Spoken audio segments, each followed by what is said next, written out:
에스더 2장 5절에서 7절 우리 다 같이 합독하겠습니다. 우리 시작. 도성 수산에 한 유다인이 있으니 이름은 모르드게라. 그는 베냐민 자손이니 기스의 증손이요 시므의 손자요 야일의 아들이라. 전에 바벨론 왕 느부갓네살이 예루살렘에서 유다 왕 여고냐와 백성을 사로잡아 갈 때에 모르드게도 함께 사로잡혔더라. 그의 삼촌의 딸 하다사 곧 에스더는 부모가 없었으나 용모가 곱고 아리따운 처녀라. 그의 부모가 죽은 후에 모르드게가 자기 딸같이 양육하더라. 아멘. 오늘 예배 나오신 여러분 모두에게 우리 하나님의 평강과 도우심이 늘 가득하시길 우리 주님의 이름으로 간절히 축원하겠습니다. 우리 한번 고백해 보겠습니다. 하나님이 함께 하십니다. 하나님이 도와주십니다. 하나님이 새 일을 행하십니다. 그렇습니다. 우리 고백처럼 하나님이 우리와 함께 하시고 우리를 도와주시고 여러분 인생 가운데 새로운 일을 행하실 줄로 믿습니다. 그런 은혜가 있게 되시기를 주님의 이름으로 축복하겠습니다. 자, 오늘은 바꾸시는 하나님, 이루시는 하나님, 이 제목 가지고 우리 함께 말씀을 나눠보겠습니다. 여러분, 오늘 살펴보게 될 이 에스더는요, 어느 시대 때를 살았던 사람일까요? 자, 에스더는요, 이 포로 귀환기를 살았던 사람입니다. 여러분, 유다 민족은 기원전 6세기에 바벨론에게 완전히 멸망당하고 맙니다. 그래서 거의 모든 백성들이 포로로 끌려가게 되죠. 자, 그곳에서 무려 70년을 보내게 돼요. 그 기간 동안 그 머나먼 이국 땅에서 이 포로 생활을 하게 됩니다. 자, 그리고 70년 후에 참 놀라운 일이 벌어지게 되죠. 바로 이 페르시아의 초대왕이었던 고레스가요, 모든 유대인들을 석방시키게 됩니다. 자유를 주었던 것이죠. 그래서 그 포로 신분에서 벗어나게 돼요. 자, 이에 모든 유대인들은요, 세 차례에 걸쳐서 3차에 걸쳐서 고향 땅 예루살렘으로 돌아오게 됩니다. 자, 그래서 이것을 정리해 보면 다음과 같습니다. 자, 첫 번째 기한, 1차 기한 때 지도자가 누구라고요? 스룹바벨입니다. 이때 가장 많은 유대인들이 귀환하게 돼요. 돌아가서 뭘 회복했습니까? 성전을 회복하게 됩니다. 무너졌던 여호와의 성전을 다시 건축하게 되죠. 자, 두 번째 기한 때는 지도자가 누구예요? 에스라입니다. 자, 이때는 돌아가서 뭘 회복했을까요? 예배를 회복했고요. 무너졌던 그 말씀, 하나님의 율법을 회복하게 됩니다. 자, 세 번째가 마지막 3차 기한인데 지도자가 누굽니까? 느헤미야입니다. 이때는 뭘 회복했을까요? 성벽을 회복하게 돼요. 예루살렘 성벽을 다시 재건하게 되는데 이때 이 예루살렘 성벽이라고 하는 것은 말 그대로 벽만 뜻하는 것이 아니고요. 예루살렘 도시, 그 황폐화된 도시를 다시 재건했던 것이죠. 여러분, 그러면 에스더서의 내용은 언제쯤 일어난 사건일까요? 저렇게 1차부터 3차까지 타임테이블이 있는데 자, 언제쯤 일어난 사건일까요? 자, 이 에스더서에 나오는 모든 사건은요, 1차 기환과 2차 기환 사이에 있었던 일입니다. 자, 1차 기환이 성공적으로 완료됩니다. 그리고 학사에스라는 또 유대인들을 데리고 2차로 돌아갈 목전에 있었습니다. 그 바로 직전에 이 에스더서의 모든 내용들이 벌어졌던 것입니다. 자, 그러면 여러분, 여기서 우리는 한 가지 질문이 생깁니다. 그게 뭐냐면, 자, 그 당시 유대인들에겐 자유가 주어졌잖아요. 자, 그러면 유대 땅 고향으로, 예루살렘 땅 고향으로 돌아간 유대인들이 많았을까요? 아니면 페르시아에 여전히 남아있던 유대인들이 많았을까요? 어떤 사람들이 더 많았을까요? 여러분, 정답은 페르시아에 남아있던 유대인들이 더 많았다는 것입니다. 압도적으로 더 많았어요. 방금 본 것처럼 3차에 걸쳐서 예루살렘으로 돌아갔지만 사실 이들은 전체 인구로 놓고 보게 되면 소수에 불과했습니다. 여전히 압도적인 다수는 어디에 머물러 있었다? 페르시아에 머물러 있었다는 겁니다. 그러면 우리는 또 한 가지 질문이 생기죠. 왜 유대인들은 자유가 주어졌음에도 불구하고 왜 고향 땅으로 돌아가지 않았던 걸까요? 자, 그 이유엔 두 가지 이유가 있습니다. 자, 하나는요, 수많은 유대인들은 도시 생활에 익숙해졌기 때문입니다. 무슨 생활에 익숙해져요? 도시 생활에 익숙해졌다는 거예요. 여러분, 그 당시 페르시아는요, 고대 근동에서 가장 앞서 있는 문명이었거든요. 제국 여러 곳에 대도시가 형성이 됐고요. 사회적인 인프라가 잘 구축되어 있었습니다. 자, 그런 문명의 이기를 누리는 곳에서 유대인들이 몇 년을 지낸 거예요? 70년을 지냈던 것이죠. 오랜 시간 지나면서 그 그 도시 생활에 익숙해졌던 거예요. 근데 다시 변방인 예루살렘으로 돌아간다? 그 당시 예루살렘은 시골이었거든요. 거의 무명의 도시였습니다. 그 선택이 쉽지 않았을 겁니다. 자, 그리고 또 하나 중요한 이유는요, 다시 고생하기가 싫었기 때문입니다. 뭐 하기 싫다고요? 고생하기가 싫었다는 겁니다. 자, 유대인들이 예루살렘 고향 땅으로 돌아가게 되면 여러분 무엇을 기다리고 있었을까요? 자, 바로 이것이 기다리고 있었습니다. 무엇이죠? 파괴된 예루살렘이 기다리고 있었어요. 자, 예루살렘 아까 전에 기원전 6세기에 누구에게 멸망했다? 바벨론에게 멸망했잖아요. 그리고 70년 동안 저 예루살렘은 방치가 되게 됩니다. 어떤 사람도 와서 살지 않았어요. 그러다 보니 뭐가 많아졌을까요? 온갖 동식물들이 많아지게 돼요. 잡초들이 무성하게 되고요. 이 들짐승들의 서식지로 전락을 하게 됩니다. 자, 그래서 예루살렘에 돌아간다고 하는 것은 뭐예요? 다시 저 파괴된 예루살렘을 재건하는 일이거든요. 여기엔 당연히 많은 수고와 노력이 들어가게 됩니다. 다시 고생길이 열려지게 되는 것이죠. 지금 페르시아 땅에서 비록 포로 신분이지만 안정적으로 생활하고 있거든요. 근데 이걸 버리고 저곳으로 간다고 하는 건 절대로 쉬운 선택이 아니었을 겁니다. 자, 그래서 사명감과 이 헌신감이 있는 소수의 유대인들만 세 차례에 걸쳐서 유대 땅으로 돌아갔던 것입니다. 여러분, 때문에 이 에스더서는요, 남아있던 유대인들에 관한 이야기입니다. 자, 에스라와 느헤미야서는 돌아간 유대인들의 이야기예요. 그들이 돌아가서 그 고향 땅에서 무슨 일이 있었는지를 기록하고 있습니다. 그러나 반면에 이 에스더서는 남아있던 유대인들, 거의 다수의 유대인들이죠. 과연 그들에게 어떤 일이 벌어졌는지를 잘 기록을 해놓고 있던 것입니다. 그럼 여기서 우리는 또 한 가지 질문이 생기죠. 자, 페르시아에 남아있던 유대인들에게 어떤 일이 벌어졌을까요? 어떤 일이 벌어졌길래 이 에스더서는 그것을 기록하고 있던 걸까? 너무나도 위급한 사건이 벌어졌다는 거예요. 그 사건이 뭐냐면 바로 이것입니다. 뭐예요? 민족 학살. 민족이 학살될 위험 앞에 놓이게 됐다는 거예요. 여러분, 제가 저기 제노사이드라고 적어놨죠. 저 제노사이드 뜻이 무엇일까요? 저게 집단 학살이라는 뜻이에요. 여러분, 역사를 공부하다 보면 예나 지금이나 저 제노사이드는 늘 있어 왔습니다. 오히려 과거에 더 많이 있어 왔죠. 과거의 권력자들은 약자들을, 또 신분이 있고 계층이 있던 시대잖아요. 자기보다 아래인 사람들을 함부로 다루던 시대였잖아요. 마음에 들지 않으면 백성들과 민중들을 집단으로 학살했습니다. 놀라운 건 요즘 현대에도 이런 일들이 일어났다는 거예요. 주로 아프리카 대륙에서 많은 일들이 일어나고 있습니다. 여러분, 아프리카 대륙이 얼마나 큰 대륙인지 아시죠? 수많은 아프리카 나라들이 있는데요, 지금도 여러 내전으로 고통을 당하고 있습니다. 제가 UN 보고서를 읽어본 적이 있는데 올해 1월 달에도 아프리카 수단에서 집단 학살이 벌어졌어요. 권력자에 의해서 마음에 들지 않는 민중들이 집단으로 학살이 되었습니다. 참으로 안타까운 일들이 지금도 일어나고 있다는 거예요. 근데 여러분, 마찬가지로 페르시아에 있던 유대인들도요, 저렇게 제노사이드의 위험에 놓여지게 됐던 겁니다. 그럼 왜 저런 일이 벌어졌던 걸까? 저 제노사이드를 주도했던 한 인물이 있었기 때문입니다. 자, 그 인물이 누구냐면 바로 하만이라고 하는 사람입니다. 이름이 뭐라고요? 하만입니다. 이름이 하마가 아니에요. 하마가 아니라 하만입니다. 여러분, 이 하만은요, 페르시아의 2인자였습니다. 총리에 가까운 사람이었어요. 권력이 대단했던 사람이에요. 근데 그 권력이 막강했던 그 하만이 왜 약자했던 유대인들을 다 죽이려고 했던 걸까요? 그 이유가 있습니다. 근본적인 이유가 있어요. 자, 그게 뭐냐면 바로 이것입니다. 민족의 원수를 갚기 위해서였다는 거예요. 자, 하만이 모든 유대인들을 죽이기 위한 목적이 뭐였다고요? 민족의 원수를 갚기 위해서라는 겁니다.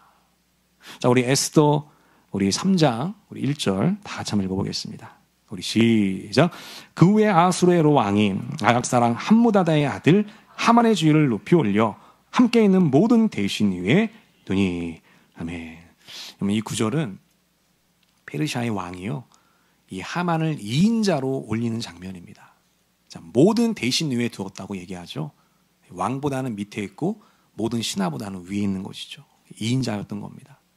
자, 그런데 여기 보면 이 하만의 그 출신에 대해서 좀 기록을 하고 있는데 뭐라고 적혀 있습니까? 아각 사람 함무다다의 아들이다. 이렇게 되어 있습니다. 여기서 중요한 것은 이 아각이라고 하는 말이에요. 여러분, 이 아각은요, 지역 이름이 아닙니다. 보통 우리가 성경에 보면 이름 앞에 지역이 붙거든요. 그래서 다소 사람 바울. 바울이 어디 출신이라는 거예요? 다소 출신. 나사렛 사람 예수. 예수님이 나사렛 출신이라는 겁니다. 근데 저 아각은 지명 이름이 아닙니다. 저 아각의 뜻이 뭐냐면 왕의 호칭이라는 거예요. 뭐라고요? 왕의 호칭입니다. 여러분, 성경에 보면 다양한 왕들의 호칭이 나오거든요. 애굽의 왕의 호칭은 무엇이었을까요? 바로죠. 파라오라고 합니다. 자, 로마 황제의 호칭은 무엇이었을까요? 시저입니다. 성경에는 가이사라라고 나오죠.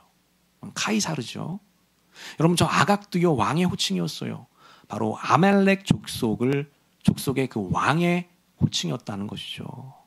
그러니까 여러분, 하만은요, 정리해보면 어느 민족이라는 거예요? 아말렉 족속이라는 겁니다. 그리고 이 하만은 아말렉 족속 가운데서도 왕가의 후손이었다는 것을 우리가 알게 됩니다. 여러분, 문제는 바로 여기에서 발생이 되는 것이거든요.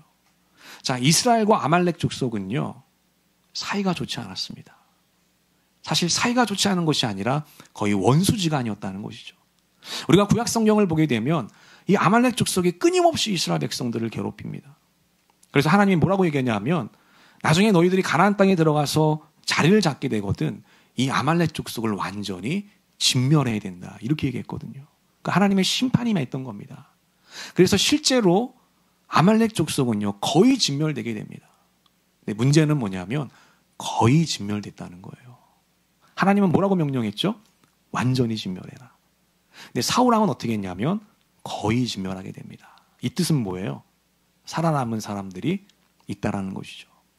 자, 그 후손들 중에서 누가 나왔다는 겁니까? 하만이 나왔다는 거예요. 그리고 그 하만이 페르시아의 2인자가 됐던 것입니다. 여러분, 여기서 우리는 또 한 가지 중요한 질문이 생기죠. 자, 그러면 이 하만은 유대인들을 향해서 감정이 좋았을까요? 나빴을까요? 당연히 좋지 않았겠죠. 유대인들이 누굽니까? 민족의 원수였던 것입니다. 자신들의 조상들과 자신들의 아버지를 죽인 원수였다는 거예요. 근데 놀랍게도 그 민족의 원수가 지금 자기 손 안에 있었던 것입니다. 자기 마음대로 할 수가 있었죠. 2인자니까요. 자, 그래서 이 모르드게 한 사람의 잘못을 구실로 이 모든 유대 민족을 죽이기로 결심을 했던 것입니다. 자, 그런데 하나님의 은혜가 임하죠. 하나님의 그 역전의 은혜가 임하게 됩니다. 자, 그래서요, 하나님은 이 에스더와 모르드게를 사용하셔서요, 그 하만의 모든 악한 계략들을 반전시키게 돼요. 그래서 모든 유대인들이 사실 죽어야 되는데 모든 유대인들이 다시 살아나게 되고요. 오히려 하만과 그의 잔당 세력들이 초형을 당하게 됩니다. 여러분, 이처럼 하나님의 은혜의 역사가 이 에스더서에 그대로 기록이 되어 있는 것입니다. 그래서 우리가 에스더서를 보게 되면 이 역전시키는 은혜가 많이 나옵니다. 무슨 은혜가 나온다고요? 역전시키는 은혜가 나와요. 하나님께서 수많은 것들을 막 역전시켜 주세요. 에스더서는 역전의 은혜에 대해서 가르쳐주고 있어요. 오늘 이 몇 가지 역전의 은혜를 우리가 살펴볼 텐데요. 함께 말씀을 들을 때에 여러분 각자에게 주시는 감동과 은혜가 있게 되시기를 우리 주님의 이름으로 간절히 축원하겠습니다. 어떤 역전의 은혜가 있었느냐? 우리 첫 번째 한번 보겠습니다. 다 같이 한번 읽어보겠습니다. 우리 시작. 하나님은 무명의 사람들을 역전시키셨습니다. 아멘. 그렇습니다, 여러분. 하나님은 무명의 사람들을 사용하셔서 위대한 일을 이루셨다는 겁니다. 여러분, 우리는 위대한 일은 위대한 사람이 행한다라고 하는 상식을 갖고 있죠. 근데 하나님은요, 위대한 사람을 통해서 위대한 역사를 이룬 게 아니라 에스더서를 통해 보니까요, 작고 보잘것 없는 연약한 존재, 무명의 사람을 사용하셔서 위대한 역사를 이루셨다는 겁니다. 여러분, 에스더와 모르드게는요, 그 누구도 관심이 없던 사람이에요. 그 당시 페르시아에서 하층민이었습니다. 자, 우리 에스더 2장 7절 다 같이 한번 읽어보겠습니다. 우리 시작. 그의 삼촌의 딸 하닷사 곧 에스더는 부모가 없었으나 용모가 곱고 아리따운 소녀라. 그의 부모가 죽은 후에 모르드게가 자기 딸같이 양육하더라. 아멘. 여기 보니까 이 에스더의 형편이 나옵니다. 여러분, 에스더는 뭐가 없는 사람이라고 나옵니까? 부모가 없었다는 겁니다. 부모가 없이 자란 사람이에요. 그래서 누구에게 키워져요? 그의 사촌이었던 모르드게에 의해서 키워지게 됩니다. 여러분, 이렇게 에스더는요, 부모가 없던 사람이었고 포로 신분이었고요, 또 하층민이었어요. 그 당시 사람들에게 무시받기 딱 좋은 사람이었다는 겁니다. 그런데 이런 에스더에게 정말로 놀라운 일이 벌어졌다는 거예요. 우리 그 다음 절 한번 보겠습니다. 다 같이 읽어볼게요. 시작.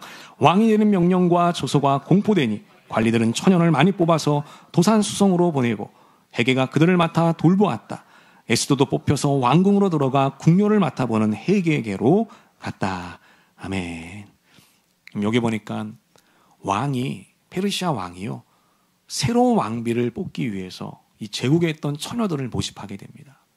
근데 그 수많은 후보생 중에 누가 들어가게 됐다는 거예요? 에스더가 들어가게 됐다는 거예요. 그 부모가 없었고요, 포로 신분이었고요, 하층민이었던 에스더가 그 처녀를 선발하는 그 내시가 있었거든요. 그 헤게라고 하는 사람인데 그 사람 눈에 띄게 했다는 거예요. 여러분, 이거는 사람의 힘으로 할 수 없는 것이죠. 뭐가 있었다는 겁니까? 하나님의 은혜가 있었기 때문이라는 거예요. 자, 이렇게 하나님의 은혜가 있으니까요, 계속해서 기적이 일어나게 됩니다. 우리 한 번 더 볼까요? 다 같이 읽어보겠습니다. 우리 시작. 왕이 모든 여자보다 에스더를 더 사랑함으로 그가 모든 처녀보다 왕 앞에 더 은총을 얻은지라. 왕이 그의 머리에 관을 씌우고 와스디를 대신하여 왕으로 삼은 후에. 아멘. 놀라운 일이 벌어지게 됐죠. 그 수많은 왕비들 후보 중에 누가 간택이 돼요? 에스더가 선택이 됐다는 겁니다. 기적이 일어난 것이죠. 여러분, 왕비 대회가 있었는데 그 대회에 나가서 우승을 했다는 거예요. 기적이 일어난 것입니다. 여러분, 그 당시 왕비 후보들이 얼마나 많았을까요? 그 후보들 중에서는 얼마나 쟁쟁한 여인들이 많았을 거예요. 줄이 있고 백이 있고 배경이 탄탄했던 여인들이 많았을 겁니다. 고위 관료의 자제들도 있을 것이고 그들의 친지들과 지인들도 있었을 것입니다. 그리고 어떻게 해서든지 왕비가 되려고 온갖 정치적인 암투가 난무했을 거예요. 여러분, 1년 동안 이 여인들이 왕궁에서 왕비 훈련을 받거든요. 그 1년 동안 무슨 일이 있었겠습니까? 얼마나 많은 경쟁과 신경전이 있겠습니까? 치열한 이 삶의 현장이었을 것입니다. 자, 그런데 누가 왕비가 되느냐? 백도 없고 줄도 없고 능력도 변변치 않은 에스더가 왕비로 선발이 됐다고 하는 거예요. 이게 바로 역전의 은혜인 것입니다. 하나님의 역전의 은혜인 것이죠. 놀라운 기적이 나타났던 것입니다. 여러분, 성경에 보면 이런 역전의 은혜들이 자주 나와요. 대표적인 장면들이 바로 이것입니다. 첫 번째가 요셉이죠. 여러분, 요셉은요, 감옥의 죄인이었어요. 죄수였습니다. 한순간에 뭐가 됩니까? 애굽의 총리가 됐다는 거예요. 2인자가 됩니다. 이게 믿어지십니까? 이거는 동화를 이렇게 써도 사람들이 욕할 겁니다. 개연성이 없잖아요, 전혀. 아니, 어떻게 간수가 갑자기 애굽의 총리가 돼? 애굽이 무슨 작은 소꿉나라도 아니고 그 당시 애굽 제국이었거든요. 그 고대 근동 남쪽 지역을 주름잡던 아주 거대한 제국이었어요. 거기에 2인자가 된다는 거예요. 소설을 이렇게 써도 독자들에게 욕을 먹어요. 여러분, 그럼에도 불구하고 하나님의 그 역전의 은혜가 임하니까요, 그렇게 수직 상승하게 됐다는 거예요. 기적이 일어나게 됐던 겁니다. 그럼 다윗도 마찬가지죠. 다윗은 무명의 목동이었습니다. 일개 목자였거든요. 하나님의 은혜가 있으니까요, 골리앗을 쓰러뜨리게 되고요, 이스라엘을 대표하는 장군이 됩니다. 그래서 백성들이 칭송을 받잖아요. 무슨 칭송이에요? 다윗은 만만이고 사울은 천천이다. 나중에는 이스라엘의 왕이 됩니다. 오늘 본문에 나오는 이 모르드게도 마찬가지죠. 여러분, 모르드게는요, 말단 관리였습니다. 성문을 지키는 문지기에 불과했거든요. 그랬던 사람이요, 나중에 하만을 대신해서 페르시아의 총리가 된다고 하는 것입니다. 그리고 하나님의 뜻과 계획을 이루는 거룩한 통로가 되게 됩니다. 저는 우리 모든 전민의 성도들에게도요, 이런 역전의 은혜가 있게 되시기를 우리 주님의 이름으로 간절히 축원하겠습니다. 여러분, 사람의 힘으로는 불가능하죠. 여러분, 요셉이 어떻게 총리가 됩니까? 어떻게 이 모르드게가 페르시아의 총리가 됩니까? 사람의 힘으로는 도저히 이해가 안 가고 납득이 안 가요. 그러나 하나님께서 역전의 은혜를 부어주시니까요, 불가능한 일이 가능하게 되더라는 겁니다. 이게 역전의 은혜의 힘인 것입니다. 여러분, 하나님이 여시면 닫힌 문이 열려지게 되는 것입니다. 하나님이 길을 내시면 없던 문도 생겨나게 되는 것이거든요. 이게 하나님의 능력인 것이에요. 저는 우리 모든 전민의 성도들이요, 이런 기적의 은혜를 경험하게 되시기를, 여러분들이 주인공들이 되시기를 주님의 이름으로 간절히 축원하겠습니다. 그때 여러분의 삶 가운데 진짜로 기적이 일어나는 것이고 여러분들의 삶에 반전이 일어나게 되시는 것입니다. 그리고 그 반전을 통해서 하나님의 뜻과 계획을 이루는 거룩한 사명자들이 될 것입니다. 여러분 가운데 그런 은혜가 임하게 되시기를 우리 주님의 이름으로 간절히 기도하고 축원하겠습니다. 두 번째 한번 보겠습니다. 다 같이 읽어볼게요. 우리 시작. 하나님은 부정적이고 비관적인 상황을 역전시키셨습니다. 아멘. 그렇습니다, 여러분. 하나님은 모든 안 좋은 상황을 바꾸셨다는 거예요. 그래서 우리 하나님은 별명이 뭐냐? 바꾸시는 하나님입니다. 한번 따라해 볼까요? 바꾸시는 하나님. 한 번 더. 바꾸시는 하나님. 하나님은 어둠을 빛으로 바꾸시는 분이시고요. 하나님은 부정적인 것을 긍정적으로 바꾸시는 분이시고요. 하나님은 온갖 나쁜 것을 좋은 것으로 바꿔주시는 분입니다. 이게 하나님의 일이라는 겁니다. 여러분, 하만은 모든 유대인들을 다 죽이려고 했죠. 그래서 페르시아의 전국에 있던, 흩어져 살고 있던 그 모든 유대인들을 동시에 한날에 체포해서 처형하려고 했습니다. 그리고 그들의 재산을 다 몰수하려고 했어요. 그러니까 거의 군사작전을 방불케 하는 그런 일들을 행하려고 했습니다. 자, 그러다 보니 뭐가 많이 들어갔을까요? 비용이 많이 들어가게 됩니다. 모든 작전에는 다 비용이 들어가게 되죠. 근데 이 비용을요, 하만이 자기가 사비를 털어서 내겠다고 왕에게 말합니다. 우리 에스더 3장 9장 3절 9절 다 같이 한번 읽어보겠습니다. 우리 시작. 임금님께서만 좋으시다면 그들을 모두 없애도록 조서를 내려주시기를 바랍니다. 그러면 저는 은하 10,000달란트를 임금님의 금고출납을 맡는 관리인들에게 주어서 입금시키도록 하겠습니다. 아멘. 여기 보니까 하만이 이 유대인들을 학살하기 위해서 얼마를 내놓습니까? 은 10,000달란트, 10,000달란트를 내놨다는 거예요. 여러분, 이게 얼마나 큰 돈이었을까요? 자, 우리 대한민국 은 시세를 적용해서 우리가 원화로 환산해 보면은요, 저 은 10,000달란트는 무려 3천억 원이 넘는 큰 돈입니다. 300억이 아니에요. 3천억입니다. 정말 큰 돈이죠. 그러니까 총리였던 이 하만은 굉장히 큰 거부였던 것이죠. 근데 그렇게 큰 돈을 서슴없이 내놓을 정도로 누구를 죽이고 싶어 했다는 거예요? 유대인들을 죽이고 싶어 했다는 거예요. 하만의 이 사리를 느낄 수 있는 장면입니다. 자, 그런데 참 놀라운 게 뭐냐면 이 하만이 갖고 있는 이 엄청난 재산, 이 돈들이요, 결국에는 누구에게로 돌아가냐? 에스더에게로 돌아가게 된다는 거예요. 놀라운 일입니다. 자, 우리 에스더 8장 1절 다 같이 한번 읽어보겠습니다. 우리 시작. 아수르 왕은 그날로 유다 사람의 원수 하만의 재산을 에스더 왕후에게 주었다. 아멘. 여기 보니까요, 왕이 하만의 재산을 몰수합니다. 그리고 이제 하만을 처형하게 되거든요. 근데 그 재산을 국고에 귀족시킨 것이 아니라 누구에게 주었다? 에스더에게 주었다는 것입니다. 반전이 일어났죠. 여러분, 그동안 하만이 아둥바둥 모았던 그 재물들, 자기의 권력을 이용해서 축적했던 그 재산들, 그리고 그 모든 유대인들을 죽이기 위해서 서슴없이 내놨던 그 3천억 원가의 엄청난 돈. 여러분, 그 돈이 결국에는 하만이 제일 싫어하는 에스더에게 돌아가게 됐다는 거예요. 여러분이 하만이 이 사실을 알았다면 얼마나 분했을까요? 얼마나 억울했을까요? 놀라운 역전이 벌어지게 됐던 것이죠. 자, 그래서 잠언 13장 22절에 보면 이런 말씀이 있어요. 다 같이 한번 읽어보겠습니다. 시작. 죄인의 재물은 의인을 위하여 쌓이느니라. 아멘. 참으로 놀라운 말씀이죠.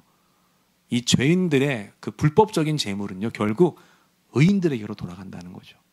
근데 이 말씀이 하만과 에스더 사이에서 성취됐던 것입니다. 하나님의 놀라운 은혜가 벌어지게 됐던 것이죠.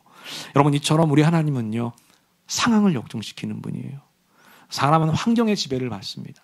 그러나 우리 하나님은 환경을 지배하는 분이에요. 그렇기 때문에 모든 부정적인 상황들을 역전시킬 수 있으신 분이십니다. 그리고 중요한 한 가지가 더 있습니다. 하나님은 나를 역전시키시게 됩니다. 그때의 어떤 특정한 날을 역전을 시키게 돼요. 하만이 모든 유대인들을 다 죽이려고 했잖아요. 그래서 그 날을 정하게 되는데 제비를 뽑아서 그 날을 정하거든요. 제비를 뽑아서 정한 날이 며칠이냐면 12월 13일이었습니다. 그래서 그날은 모든 유대인들에게 불행의 날이었고 죽음의 날이었습니다. 패배의 날이었어요. 근데 하나님은 그 날을 역전시켜서요, 구원의 날로 바꾸게 됩니다. 자, 우리 그 다음 절 보겠습니다. 에스더 9장 1절 다 같이 한번 읽어볼게요. 우리 시작. 12째 달 13일 드디어 왕이 내린 명령과 조소대로 시행하는 날이 되었다. 이날은 본래 유다 사람의 원수들이 유다 사람을 없애려고 한 날인데 오히려 유다 사람이 자기들을 미워하는 자들을 없애는 날로 바뀌었다. 아멘. 여기 보니까 분명히 말씀하고 있죠. 12째 달 12월 13일은 유대인들이 죽는 날이었습니다. 근데 하나님의 역전의 은혜가 임하니까요. 또 에스더와 모르드게를 통해서 이 날은 오히려 유다 사람들이 자기의 원수들을 죽이는 그런 날로 바뀌어지게 되었다는 겁니다. 그래서 이렇게 역전이 일어나게 돼요. 다 같이 한번 읽어볼게요. 우리 시작. 죽음의 날이 구원의 날로 바뀐 것이고 비통의 날이 승리의 날로 바뀐 것입니다. 아멘. 이런 하나님의 역전이 일어나게 됐다는 것이죠. 여러분, 그래서 지금도 유대인들은요, 이 날을 기념해서 명절로 지키고 있습니다. 12월 14일과 15일 이 이틀을 불임절로 지키고 있어요. 그 명절의 이름이 뭐라고요? 불임절입니다. 그럼 이 불임의 뜻이 무엇일까요? 불임의 뜻이 제비라는 뜻이에요. 뜻이 뭐라고요? 제비입니다. 자, 하만이 뽑았던 그 제비는요, 유대인들에게 죽음의 제비였죠. 불행의 제비였습니다. 패배의 제비였습니다. 하나님의 역전의 은혜가 임하니까 그 제비가 생명의 제비로, 구원의 제비로, 승리의 제비로 바뀌어지게 됐던 겁니다. 그래서 유대인들이 그 제비를 기념해서 불임절을, 명절을 지금도 지키고 있는 것입니다. 여러분, 이처럼 우리 하나님은 슬픔을 기쁨으로 바꾸시는 분이십니다. 슬픔을 뭘로 바꿔요? 기쁨으로 바꾸시는 분이에요. 여러분들의 그 모든 눈물을요, 웃음으로 바꿔주시는 분이에요. 그게 하나님이십니다. 여러분, 그렇기 때문에 우리의 밤이 아무리 길어도요, 반드시 뭐는 찾아오게 될까요? 아침은 찾아오게 된다는 거예요. 여러분, 해가 지고 칠흑같은 어둠이 다가오죠. 새벽이 깊어질수록 어둠은 점점 더 깊어지게 됩니다. 그때 우리는 이 어둠이 전부인 것 같이 느껴지죠. 시간이 지나면 어떻게 돼요? 아침은 반드시 찾아오게 되는 거예요. 그게 하나님의 창조 질서인 것입니다. 우리 인생도 마찬가지예요. 우리가 아무리 어두운 터널을 지난다 하더라도요, 반드시 그 터널의 끝은 있게 마련이고요. 우리가 보내는 그 칠흑 같던 어둠은 반드시 아침을 맞이하게 되는 것입니다. 우리 모든 전면의 성도들이 이런 하나님의 역전의 역사를 경험하는 주인공들이 되었으면 좋겠습니다. 여러분, 지금 우리가 어떤 어려움에 처해 있다든지 하나님은 우리의 슬픔을 기쁨으로 바꿀 수 있는 분이고 우리의 모든 절망을 소망으로 바꿀 수 있는 분이십니다. 여러분들이 포기하지 않고 하나님 안을 바라본다면 반드시 하나님께서 기쁨의 아침을 선물로 주실 줄로 믿습니다. 그 은혜를 누리시고 또 여러분 주변에 있는 많은 사람들에게도 하나님의 축복을 전달하는 거룩한 사명자들이 되었으면 좋겠습니다. 새롭게 시작하는 이번 한 주 우리의 삶을 역전시키는 그 하나님의 은혜를 바라보시면서 늘 기쁘고 감사한 마음으로 용기 있게 살아가는 우리 모두가 되시기를 우리 주님의 이름으로 간절히 축복하겠습니다. 아멘. 우리 기도하겠습니다. 하나님 아버지, 오늘도 예배와 말씀을 통해